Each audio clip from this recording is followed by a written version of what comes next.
Welcome to exam विवेचना। तो दोस्तों, जैसा कि आप लोगों को पता है, हम अपने चैनल पर डिस्कस कर रहे हैं जो हमारी परीक्षा होने वाली है एचपी सेट हिंदी और नेट के लिए महत्वपूर्ण पीवाईक्यू सीरीज़। ठीक है, तो इस वीडियो से पहले भी हमने इसके एक पार्ट को डिस्कस कर रहा है। अगर अभी तक आपने उसे नहीं देखा है तो आपको डिस्क्रिप्शन बॉक्स में प्लेलिस्ट का लिंक मिल जाएगा, उसको भी आप विजिट करिएगा, क्योंकि वहाँ पर हमारे पहले भी बहुत से वीडियोस बनाए हुए हैं, उसको भी देख लेना। आपको आगामी परीक्षा के लिए काफ़ी महत्वपूर्ण ये सीरीज़ साबित होगी। ठीक है, फिर वीडियो में आगे बढ़ने से पहले आप लोगों को बता देता हूँ, हमारी टीम के द्वारा जो अगर आप लोग तैयारी कर रहे हैं एलटी टेट एलटी कमीशन, तो हमारी टीम के द्वारा एलटी टेट और एलटी कमीशन के लिए ऑनलाइन बैच शुरू कर दिए हैं। आपके कोई नियर डियर होंगे जो एलटी टेट या एलटी कमीशन की तैयारी कर रहे हैं, तो आप उन्हें हमारा चैनल सुझा सकते हो। आप लोगों की तैयारी बहुत अच्छे से हमारे चैनल के द्वारा करवाई जाएगी। ठीक है, तो आगे बढ़ने से पहले आपको जो हमारी टीम के द्वारा पैम्पलेट तैयार की गई है, ई बुक हमारी टीम के द्वारा जो लॉन्च की गई है, वो आपको दिखा देते हैं।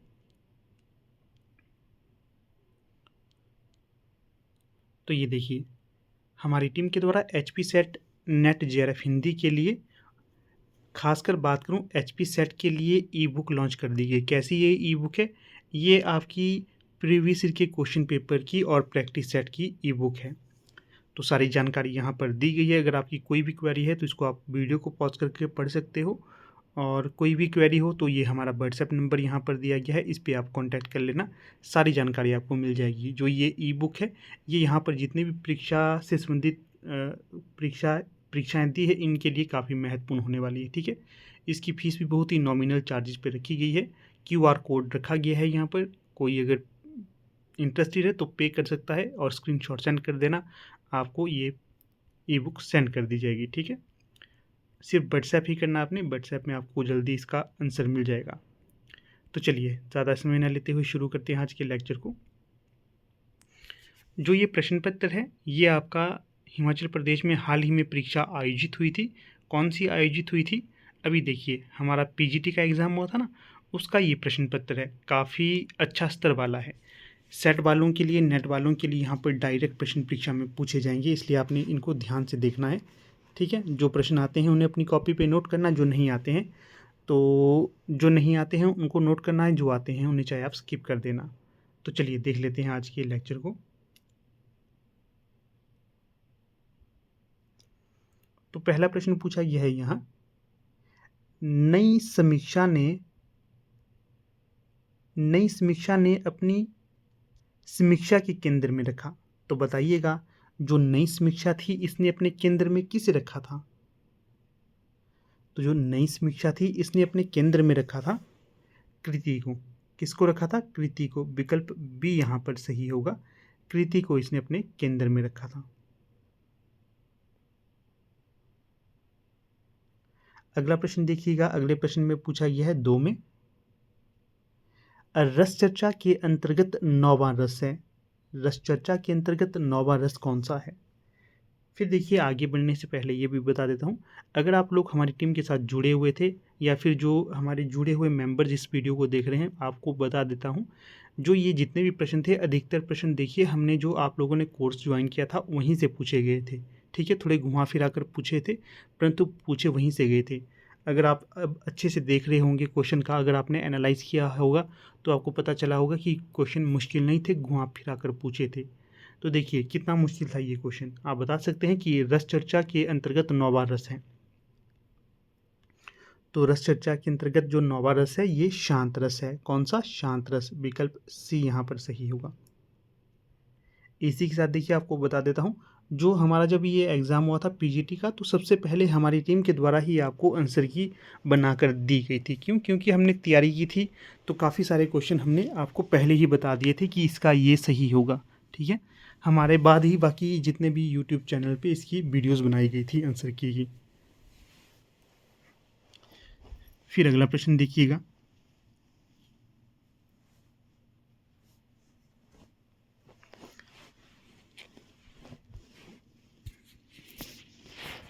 तो अगले प्रश्न में आपसे पूछा गया है यहाँ, लड़के उससे कुछ खिंजे खिंजे से रहते थे, इसलिए कि किसी की माँ किसी की नानी, किसी की बुआ आदि ने घीसा से दूर रहने की नितांत आवश्यकता उन्हें कान पकड़ पकड़ कर समझा दी थी।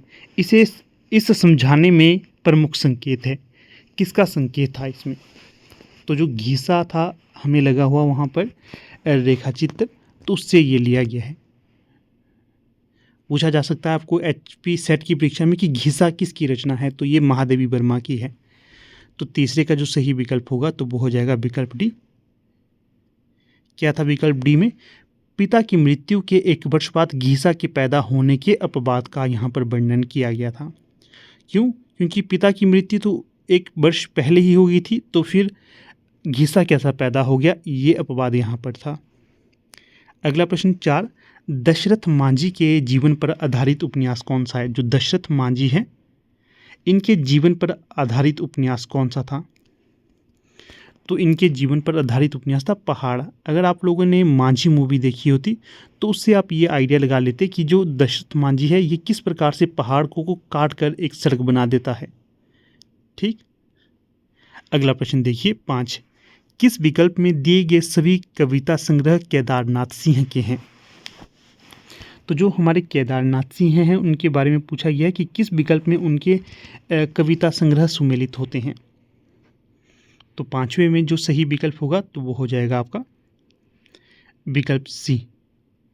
यहाँ से देखो, सृष्टि का पहरा, तालस्ताय और साइकिल, अकाल में सारस, ये सही विकल्प होगा यहाँ।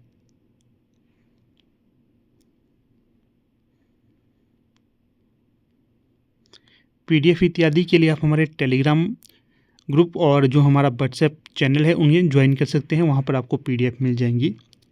प्रश्न 6, बर्तनी की दृष्टि से गलत है, तो बताइएगा बर्तनी की दृष्टि से कौन सा गलत होगा? तो जो ऑफिशियल आंसर की थी उन्होंने बर्तनी की दृष्टि से जो गलत माना विकल्प ए को, तो मैं यहाँ पर इसे खारिज कर देता हूँ। क्यों? क्योंकि बर्तनी की दृष्टि से श्राप गलत नहीं होगा।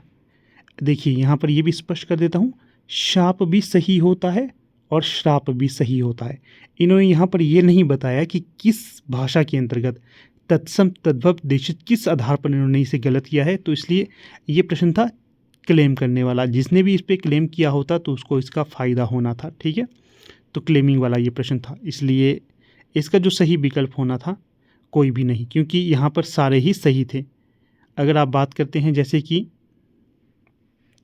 श्राप, ये भी सही है, अंतर्धान ये भी सही है, अतिशयोक्ति ये भी सही है, ज्योत्सना ये भी सही है। इसका मैंने आपको प्रमाण भी दे दिया था, ठीक है, उस समय जिसने क्लेम किया था।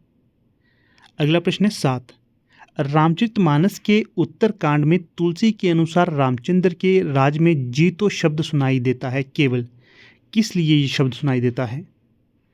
तो ये सुनाई देता है मन के प्रति, अपने मन को जीतो, इसलिए ये शब्द सुनाई देता है। रामचरितमानस के अंतर्गत आता है उत्तरकांड, और रामचरितमानस में कितने कांड हैं? 7 कांड हैं, ये भी आपने ध्यान रखना है।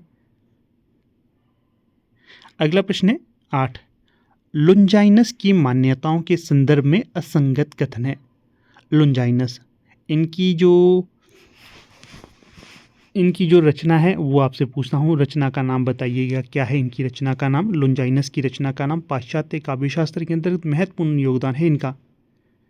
लुंजाइनस के द्वारा उदात्तवाद दिया गया था, ये भी आपको बता देता हूँ। लुंजाइनस की मान्यताओं के संदर्भ में असंगत कथन कौन सा है? तो यहाँ पर जो 8वीं में असंगत कथन होगा तो वो होगा विकल्प सी। काव्य में विषय वस्तु का ही महत्व है, बाहरी तत्वों का नहीं, तो ये गलत है। काव्य में विषय वस्तु का तो महत्व है परंतु बाहरी तत्वों का नहीं, ये गलत है। बाहरी तत्वों का भी महत्व है, ये मानते हैं। ठीक है, बाकी जो संगत होते हैं उसे भी देख लेते हैं। अलंकार स्वभावतः उदात्त के सहायक होते हैं, ये भी सही माना गया है इनके द्वारा। अभिव्यक्ति की विशिष्टता और श्रेष्ठता का नाम उदात्त है, ये भी सही है। उदात्त विचारों के हेतु प्रतिभा और कलात्मक संयोजन है, ये भी सही है। इस प्रकार से एक ए, बी और डी सही होंगे, मतलब सी सही नहीं होगा। अगला प्रश्न 9, भर्तमुनि के रससूत्र के व्याख्याकारों में किसने भावत्व व्यापार की परिकल्पना की? तो जो भावत्व व्यापार की परिकल्पना की गई थी किसके द्वारा की गई थी? भट्ट नायक के द्वारा किसके द्वारा? भट्टनायक के द्वारा। विकल्प बी सही यहाँ पर होगा। अगला प्रश्न देखिए, फूंक फूंक कर कदम रखना का सही अर्थ होगा। तो इसका जो सही अर्थ होगा तो वो होगा सोच समझकर काम करना। सोच समझकर काम करना। विकल्प यहाँ पर जो सही होगा तो वो सी होगा। कौन सा? सी। अगला प्रश्न देखिए, यहाँ पर क्या पूछा गया है? असाध्य वीणा में सर्जना के लिए मूलभूत आवश्यकताओं के क्रम में गौण है। तो कौन सा असाध्य वीणा में सर्जना के लिए मूलभूत आवश्यकताओं के क्रम में गौण है? तो जो यहाँ पर गौण होगा तो वो होगा विकल्प सी। ताल, लय, छंद, स्वर पर असाधारण अधिकार, ये गौण होगा यहाँ पर। जो यहाँ पर गौण नहीं है वो चीज़ें बता देता हूँ। ताल, लय, छंद और स्वर, ये तो इस पर असाधारण अधिकार ये गौण है। बाकी जो गौण नहीं है वो है अहम का त्याग और समर्पण की भावना, ये गौण नहीं है, ये यहाँ पर मिलता है। प्रकृति के कोमल और कठोर रूपों का प्रत्यक्षण, ये भी सही है, ये भी मिलता है। जीवन के अनकहे सत्य का साक्षी होना, ये भी मिलता है, ये भी गौण नहीं होगा सिवाय सी के। अगला प्रश्न देखिए 12। इसमें क्या पूछा गया है? प्रश्न संख्या 12 में रामचंद्र शुक्ल ने हिंदी साहित्य का इतिहास में हिंदी की पहली कहानी के निर्धारण हेतु किस पत्रिका में प्रकाशित कहानियों को चुना? तो जो ये चुना था, ये चुना था आपके सरस्वती की कहानियों को, सरस्वती पत्रिका। विकल्प बी। अगला प्रश्न देखिए 13। कौन सा जीवन जीवनीकार युग्म सही है? तो यहाँ पर देखिए 13 में जो सही विकल्प होगा, सही की बात की जा रही है, विकल्प ए। जो कलम का मजदूर है ये मदन गोपाल की जीवनी हो जाएगी और इन्हीं की जीवनी है। और बाकी देखिए, जो अबारा मसीहा विष्णु चंद्र शर्मा की नहीं है, महाप्राण निराला रामविलास शर्मा की नहीं है, अग्नि सेतु गंगा प्रसाद पांडे की नहीं है, ये तीनों असंगत होंगी। विकल्प ए यहाँ पर संगत होगा। अगला प्रश्न है 14। नए बने राज्यों में से हिंदी मातृभाषा वाला राज्य नहीं है। तो कौन सा हिंदी मातृभाषा वाला राज्य नहीं है? नए बने, एक तो आप यहाँ से ही आइडिया लगा लेते, नया कौन सा बना है? झारखंड नया बना है, छत्तीसगढ़ नया बना है, उत्तराखंड नया बना है, नहीं ना? तो कौन सा नया बना? तेलंगाना नया बना है, इसकी मातृभाषा हिंदी नहीं थी। विकल्प भी यहाँ पर सही होता। अगला प्रश्न, फैंटेसी का उपयोग करने के लिए प्रसिद्ध कवि हैं। किसके द्वारा फैंटेसी का प्रयोग अपने काव्य में किया गया है सर्वाधिक? तो दिए गए विकल्पों में सही था विकल्प सी। जो गजानंद माधव मुक्तिबोध है, इनके काव्य में आपको अधिकतर फैंटेसी देखने के लिए मिलती है। अंधेरे में इनकी कविता है, अंधेरे में, अंधेरे में, इसमें तो सारा फैंटेसी ही है, ठीक है। ये इनकी लंबी कविता है। 15 का सही विकल्प कौन सा होगा? सी। अगला प्रश्न देखिए 16। साहित्य अकादमी से पुरस्कृत इन्हीं हथियारों से किसकी रचना है? पहले तो नॉर्मल सा यही प्रश्न था कि इन्हीं हथियारों से किसकी रचना है ये। तो जो इन्हीं हथियारों से है ये है आपकी अमरकांत जी की रचना, अमरकांत जी की रचना है। और इसे कौन सा पुरस्कार दिया गया है? साहित्य अकादमी पुरस्कार दिया गया है। जब मैं आपको ये चैप्टर करवा रहा था साहित्य अकादमी वाला, उसी समय मैंने आपको कहा था कि साहित्य अकादमी पुरस्कार किस किस को मिले हैं, कौन से पुरस्कार किसको मिले हैं, इसको आपने याद रखना है। यहाँ से प्रश्न आपको बनेगा ही बनेगा। और एक और चीज़ कहता हूँ, जब आप इस पूरे प्रश्न पत्र को पढ़ लोगे तो ध्यान से देखना, डायरेक्ट या इनडायरेक्ट 10 प्रश्न आपको परीक्षा में बनेंगे ही बनेंगे। अगर नहीं बनेंगे ना तो मुझसे कहना आप। 10 प्रश्न तो आपको सेट की परीक्षा में यहाँ पर मिलेंगे मिलेंगे। जो नेट की तैयारी करे उन्हें भी कह रहा हूँ, 10 प्रश्न यहाँ से आएंगे आपको, डायरेक्ट या इनडायरेक्ट। तो ध्यान से आपने हर एक वीडियो को देखना है। यहाँ पर आपको करवाऊँगा अभी तो 50 क्वेश्चन, नेक्स्ट पार्ट में 50 क्वेश्चन वहाँ पर करवा दूँगा, फिर देखना आप 100 क्वेश्चन होंगे फिर आपके पास। अगला प्रश्न 17। अंधेर नगरी के विषय में असंगत कथन है। तो बताइएगा निम्न में से कौन सा विषय अंधेर नगरी के संबंध में असंगत होगा? तो देखिए, जो अंधेर नगरी है ये तो भारतेंदु हरिश्चंद्र का नाटक होगा। फिर इसमें देखिए क्या दिया गया है यहाँ पर, इसमें लोक भाषा तथा स्थानीय शब्दावली का प्रयोग है। बिल्कुल सही है, ठीक है। ये तो इसकी भाषा में व्यंग्यात्मकता एवं नाटकीयता है, ये भी सही है। इसकी भाषा पर ब्रज भाषा का स्पष्ट प्रभाव दिख पड़ता है। ये भी सही है, दिख गलत लिखा है, दिख ऐसे नहीं लिखते, ठीक है। इसकी भाषा प्राय पात्रों के स्तर के प्रतिकूल पड़ती है, ये गलत है। इसकी भाषा प्रतिकूल नहीं पड़ती, अनुकूल पड़ती है, इसका ध्यान रखना है। 17 का जो सही विकल्प होगा डी। अगला प्रश्न 18, अपभ्रंश की विशेषता नहीं है, तो कौन सा यहाँ पर अपभ्रंश की विशेषता नहीं होगी? तो जो ऑफिशियल आंसर की में माना यह है, तो वो माना यह है तत्समीकरण अपभ्रंश में नहीं होता। यहाँ पर आपको स्पष्ट कर दूं, अपभ्रंश में सबसे अधिक जो नहीं मिलता तो वो ये दो है, एक तो तत्समीकरण है, दूसरा व्यंजन लोप। इसलिए ए और सी यहाँ पर सही होना चाहिए थे, परंतु बोर्ड ने सिर्फ ए ही सही माना है कि सिर्फ यही इसकी विशेषता नहीं है। बाकी परसर्ग प्रयोग ये इसकी विशेषता है, द्वितीयकरण ये भी अपभ्रंश की विशेषता है, इसका भी आपने ध्यान रखना है। ये और ये इसकी विशेषता होंगे। अगला प्रश्न है 19, पहिले अपनाए सुजान स्नेह सो, क्यों फिरी तेह के तोड़िए जू, निर्धार आधार दे बार मझार, देई गही वहाना बोरिए जू, घन आनंद आपने चाती को, गुण बांधी ले मोह ना छोड़िए जू, रस प्यास के जाए बढ़ाई के आस, विसास में यों विष घोड़िए जू। उक्त छंद के भावार्थ के संदर्भ में असंगत होगा। तो यहाँ पर देखिए 19 में जो असंगत होगा तो वो हो जाएगा आपका विकल्प सी। क्यों ये असंगत है? ये असंगत इसलिए है, यहाँ पर घनानंद कह रहे हैं चातक को फंदे में फंसाओ तो फिर उसे मोह के कारण नहीं छोड़ना चाहिए, ये यहाँ पर असंगत होगा, ये नहीं कह रहे। बाकी जो कह रहे हैं तो वो इस प्रकार से कह रहे हैं, पहले प्रेम पूर्वक अपनाकर फिर रोष करके संबंध विच्छेद नहीं करना चाहिए, घनानंद कह रहे हैं। फिर क्या कह रहे हैं? फिर कह रहे हैं डूबते को सहारा देकर बचाओ तो फिर वहाँ पकड़कर नहीं डूबना चाहिए, ये भी कह रहे हैं। फिर कह रहे हैं जीने की आशा बांधकर इस विश्वास में विष नहीं घोलना चाहिए। तो ये तीन तो कह रहे हैं परंतु सी नहीं कह रहे, ये ध्यान रखना है। अगला प्रश्न देखिए 20, इसमें क्या पूछा गया है? सखी संप्रदाय एक शाखा है, किसकी सखी संप्रदाय एक शाखा है, ये यहाँ पर पूछा गया है। तो जो सही विकल्प होगा 20 का तो वो हो जाएगा विकल्प सी। जो निम्बार्क संप्रदाय है, सखी संप्रदाय एक शाखा इसी की होगी, किसकी? निम्बार्क संप्रदाय की। जो घनानंद थे ये निम्बार्क संप्रदाय से ही जुड़े थे, इसका भी ध्यान रखना आपने, पूछा गया है कई बार ये प्रश्न। फिर है विलियम वर्ड्सवर्थ के काव्य भाषा के संदर्भ में पक्षधर नहीं थे। विलियम वर्ड्सवर्थ किस काव्य भाषा के पक्ष के संदर्भ में नहीं थे, तो ये बताना है यहाँ पर। विलियम वर्ड्सवर्थ के द्वारा कॉलरिज के साथ लिखी गई थी लिरिकल बैलेड्स, ये भी ध्यान रखना है। तो 21 का जो सही विकल्प होगा तो वो होगा विकल्प ए। अभिजात वर्ग की भाषा के पक्षधर नहीं थे विलियम वर्ड्सवर्थ, ठीक है। अभिजात वर्ग की भाषा के पक्षधर नहीं थे, बाकी साधारण लोगों की भाषा के पक्षधर थे, हाँ जी। स्वाभाविक मनोवेग वाली भाषा के पक्षधर थे, हाँ जी। प्राचीन कवियों की भाषा के पक्षधर थे, हाँ जी, ये ध्यान रखना है।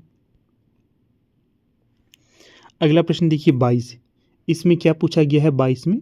तो इसमें पूछा गया है किस वाक्य में वर्तमान कालिक कृदंत के पुनरुक्त रूप में अतिशयता का प्रकाशन होता है। तो 22 का जो सही विकल्प होगा तो वो होगा विकल्प बी, वह पढ़ते पढ़ते ऊब गया, इसमें है ये। अगला प्रश्न 23, उदय प्रकाश की कहानी है, तो बताइएगा निम्न में से कौन सी कहानी उदय प्रकाश की है? तो जो उदय प्रकाश की कहानी होगी पीली छतरी वाली लड़की, पीली छतरी वाली लड़की, डी यहाँ सही होगा। अगला प्रश्न, मृत व्यक्ति के लिए अनुपयुक्त शब्द है। यहाँ पर 4 विकल्प दिए गए हैं, इनमें से एक मृत व्यक्ति के लिए शब्द प्रयोग में नहीं लाया जाता, तो वो बताना है, ये यहाँ पर पूछा गया था।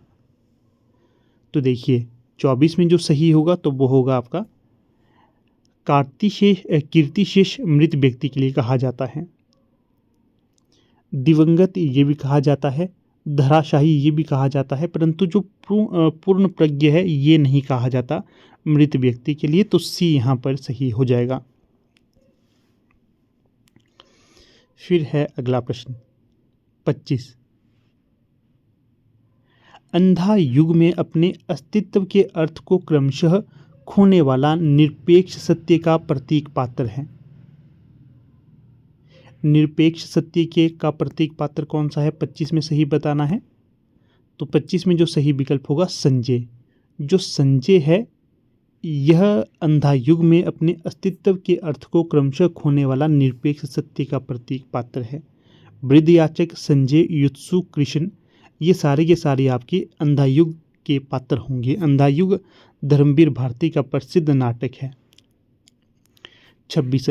जहाँ तहाँ दगने लगी शासन की बंदूक दोहे की प्रथम पंक्ति है। तो इस दोहे से पहले की जो पंक्ति थी तो वो हो जाएगी आपकी ये, सत्य स्वयं घायल हुआ गई अहिंसा चूक, जहाँ तहाँ दगने लग गई शासन की बंदूक। तो ये कविता किसकी है? शासन की बंदूक नाम से नेट में लगी है, सेट में लगी है ये कविता। तो ये है आपकी किसकी है? नागार्जुन की। अगला प्रश्न 27। निम्नलिखित में से तत्पुरुष समास के अंतर्गत आता है। तो बताइएगा तत्पुरुष समास के अंतर्गत क्या आता है? तो जो तत्पुरुष समास के अंतर्गत आता है तो वो आता है कर्मधारय। कर्मधारय।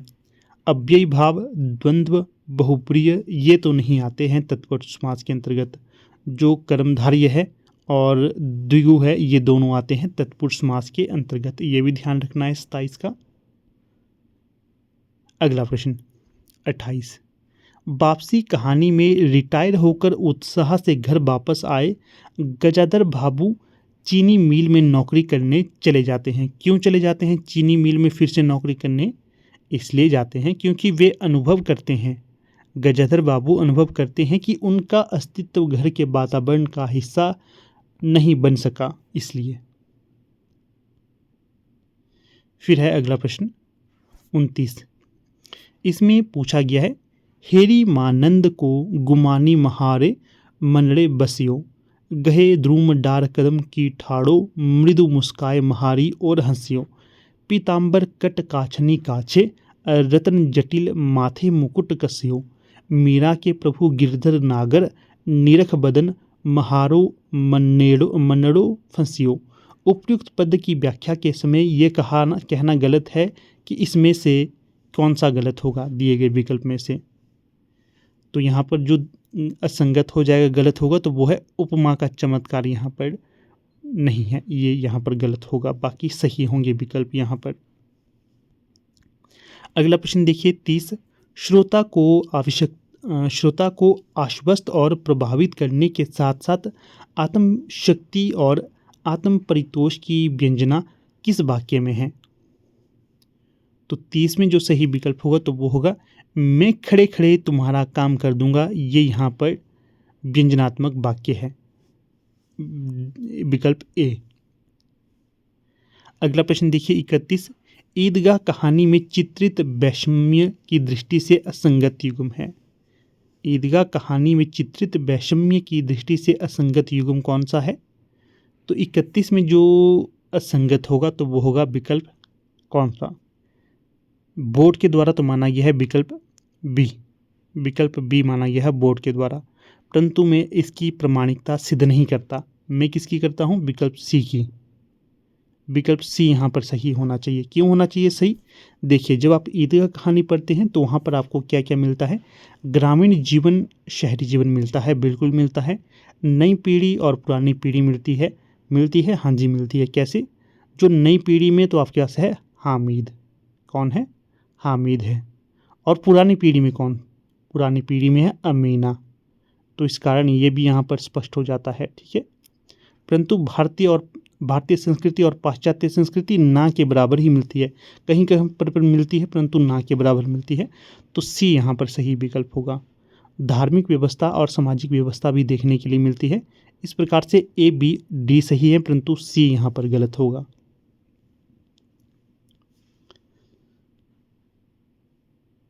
अगला प्रश्न, रक्त बुद्धि से अधिक बली है। रक्त बुद्धि से अधिक बली है और अधिक ज्ञानी भी, क्योंकि बुद्धि सोचती और शोणित अनुभव करता है। निरी बुद्धि की निर्मितियाँ निष्प्राण हुआ करती हैं। उर्वशी में उक्त कथन किसका है? पहले तो ध्यान रखना है कि जो ये दिनकर जी कृत उर्वशी महाकाव्य का है, ठीक है। फिर ये किसके द्वारा कहा गया है 32 का? तो ये कहा गया था उर्वशी के द्वारा। मैंने आपको उसी समय बता दिया था ये कथन किसका है, उर्वशी का ही है। उर्वशी कहती हैं रक्त बुद्धि से अधिक बली है और अधिक ज्ञानी भी, क्योंकि बुद्धि सोचती और शोणित अनुभव करता है, निर्बुद्धि की निर्मितियाँ निष्प्राण हुआ करती हैं। अगला जो प्रश्न है 33, इसमें क्या पूछा गया है? 33 में पूछा गया है कवि पुष्पदंत का संबंध है। जब ये प्रश्न आया बहुत से बच्चों ने कहा कि ये तो आउट ऑफ सिलेबस है। तो कैसे है out of syllabus? He out of syllabus नहीं है, आसान प्रश्न था ये जो कवि पुष्पदंत हैं ये किस संप्रदाय से संबंधित थे? तो ये थी आपके जैन संप्रदाय से, ठीक है ना। तो ये भी नॉर्मल प्रश्न था, बाहर से नहीं पूछा गया था।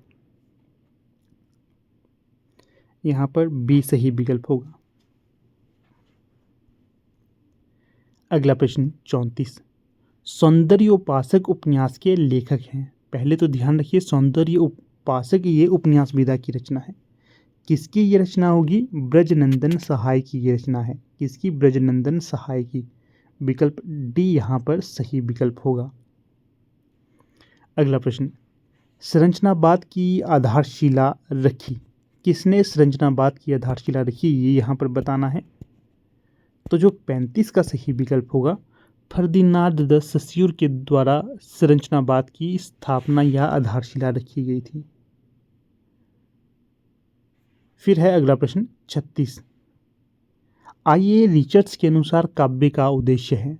तो बताइएगा आइए रिचर्ड्स के अनुसार काव्य का उद्देश्य क्या होगा विकल्पों के अनुसार। तो जो 36 का सही विकल्प है तो वो है आपका आवेगों की विश्रांति। आइए रिचर्ड्स के अनुसार आवेगों की विश्रांति यह आपका काव्य का उद्देश्य होगा। विकल्प डी। जब हमने आपको लेक्चर दिए थे उस समय हमने आपको ये सारी चीज़ें करवाई थी, तो इसलिए ध्यान रखना है आपने। नॉर्मल प्रश्न था ये भी।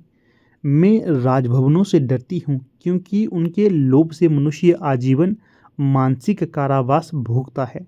अलका का यह संवाद है। किसके लिए अलका का ये संवाद था?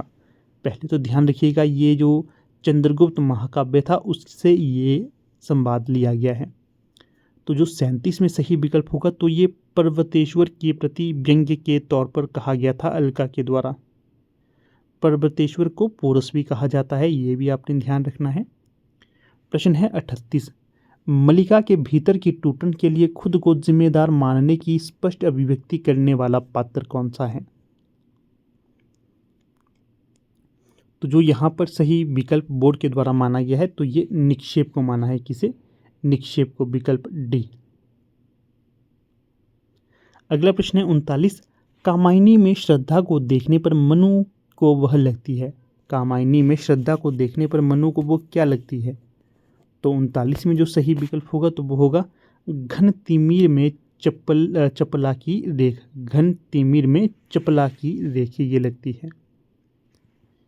फिर प्रश्न है 40, निम्नलिखित में से सबसे पहले हुए दिए गए विकल्पों के अनुसार निम्नलिखित में सबसे पहले कौन होंगे ये यहाँ पर बताना है। तो सही जो विकल्प होना था तो वो होना था विकल्प ए दंडी। सबसे पहले हुए दंडी। विकल्प ए सही। अगला प्रश्न है 41, इन मुसलमान हरिजनन पर कोटिक हिंदू बारिये भारतेंदु ने यह पंक्ति किस कवि के प्रति आदर व्यक्त करते हुए कही? तो 41 में जो सही विकल्प होगा तो वो होगा विकल्प सी रस खान के संबंध में। अगला प्रश्न है 42, प्रगतिवाद की प्रवृत्ति नहीं है। तो बताइएगा प्रगतिवाद की प्रवृत्ति विकल्प में कौन सी नहीं होगी? तो यहाँ पर जो व्यक्तिवाद है ये प्रगतिवाद की प्रवृत्ति नहीं है। विकल्प डी यहाँ पर सही होगा। बाकी व्यंग्यात्मकता, जनभाषा और लोकोन्मुखता ये तीन तो प्रगतिवाद की प्रवृत्ति रही हैं। अगला प्रश्न है 43, पूर्ण सिंह का निबंध नहीं है। जो सरदार पूर्ण सिंह हैं इनका एक निबंध नहीं है, तो वो बताना था कौन सा नहीं है। तो जो इनका निबंध नहीं होगा कछुआ धर्म, ये चंद्रधर शर्मा गुलेरी का निबंध है। बाकी आचरण की सभ्यता, मजदूरी और प्रेम, सच्ची वीरता, ये तीनों तो सरदार पूर्ण सिंह के निबंध होंगे। अगला प्रश्न है 44। वह काव्यानुशीलनकर्ता व्यक्ति जिसमें रसानुभूति की क्षमता है के लिए अभिनव गुप्त ने किस शब्द का प्रयोग किया? तो यहाँ पर अभिनव गुप्त के द्वारा सहृदय और सामाजिक इन दोनों शब्दों का प्रयोग किया था। जिसने भी सी और डी का यहाँ पर चयन किया था तो उसका सही हो जाएगा। अगला प्रश्न 45। निम्नलिखित में से नवदा भक्ति के अंतर्गत नहीं है। तो कौन सा नवदा भक्ति के अंतर्गत नहीं है, ये यहाँ पर बतलाना है। तो जो 45 का सही विकल्प हो जाएगा तो वो हो जाएगा आपका विकल्प भी। जो गुण महिमा है ये आपका नवदा भक्ति के अंतर्गत नहीं होगा। बाकी कीर्तन, पाद सेवन, स्मरण, ये तीनों ही नवदा भक्ति के अंतर्गत हैं। अगला जो प्रश्न 46। कृतिकार की दृष्टि से असंगत युग्म है। तो जो 46 में असंगत देखिए, नंगा तलाई का गांव विश्वनाथ त्रिपाठी का है, बिल्कुल सही है। गाली छूटी शराब रविंद्र कालिया का है, ये भी सही है। तुम्हारा परसाई कांति कुमार जैन, ये भी सही है। और जो विकल्प डी है, याद हो कि ना हो, हरिशंकर परसाई की यह रचना नहीं होगी, इसलिए डी यहाँ पर सही विकल्प होगा आपका।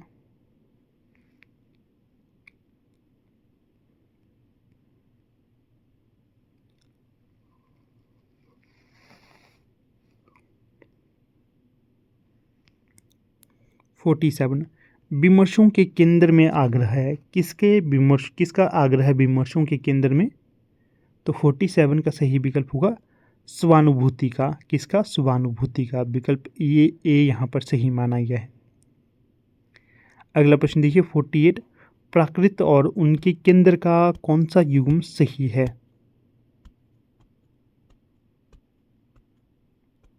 तो सही जो विकल्प होगा 48 का तो वो होगा विकल्प डी, पैशाची और सिंध, ये यहाँ पर सही होगा। बाकी शौरसेनी कौशल से नहीं है, महाराष्ट्र मगध से नहीं है, अर्धमागधी विदर्भ से नहीं है, परंतु डी यहाँ पर सही होगा।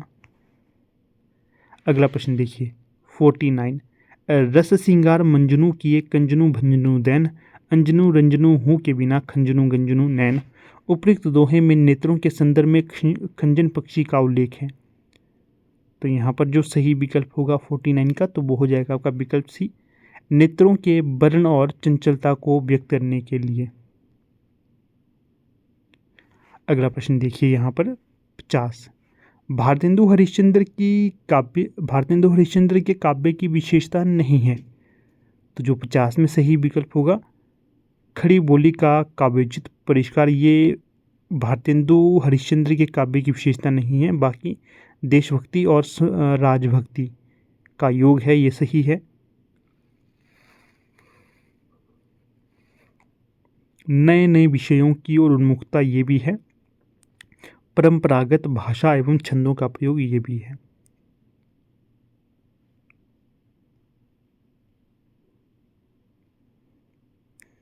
तो आज देखिए फिलहाल हम प्रश्न संख्या 50 तक ही देखेंगे। आगे हम 50 से 100 के बीच में देखेंगे। इसका भी ध्यान रखना, आपको फ़ायदा होगा इसको करके, ठीक है। तो 50 से 100 तक आगे देखेंगे, अभी हमने 50 तक ही देखे। तो फिर से वीडियो को समाप्त करने से पहले कहूँगा, अगर अभी तक आप हमारे टेलीग्राम, व्हाट्सएप, फेसबुक पेजेस के साथ नहीं जुड़े हैं तो उनके लिंक आपको डिस्क्रिप्शन बॉक्स में दे दिए गए हैं, उनके साथ जुड़िए। और साथ में ये भी बता देता हूँ, हमारी टीम के द्वारा LT कमीशन के लिए ऑनलाइन बैच बिठाए जा रहे हैं। अगर आप में से कोई भी इंटरेस्टेड कैंडिडेट होगा तो ये हमारा यहाँ पर व्हाट्सएप नंबर दिया गया है, इसमें व्हाट्सएप करिए और क्वेरी इससे संबंधित ले लीजिएगा। और वीडियो को समाप्त करने से पहले एक और चीज़ आपको दिखा देता हूँ, तो वो कौन सी चीज़ है।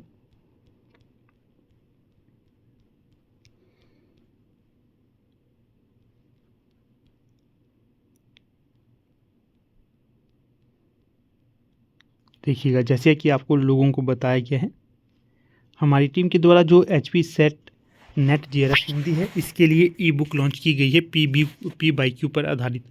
कोई भी इसको लेने का इंटरेस्टेड है तो यहाँ पर जो व्हाट्सएप नंबर दिया गया है इस पर संपर्क कर सकता है।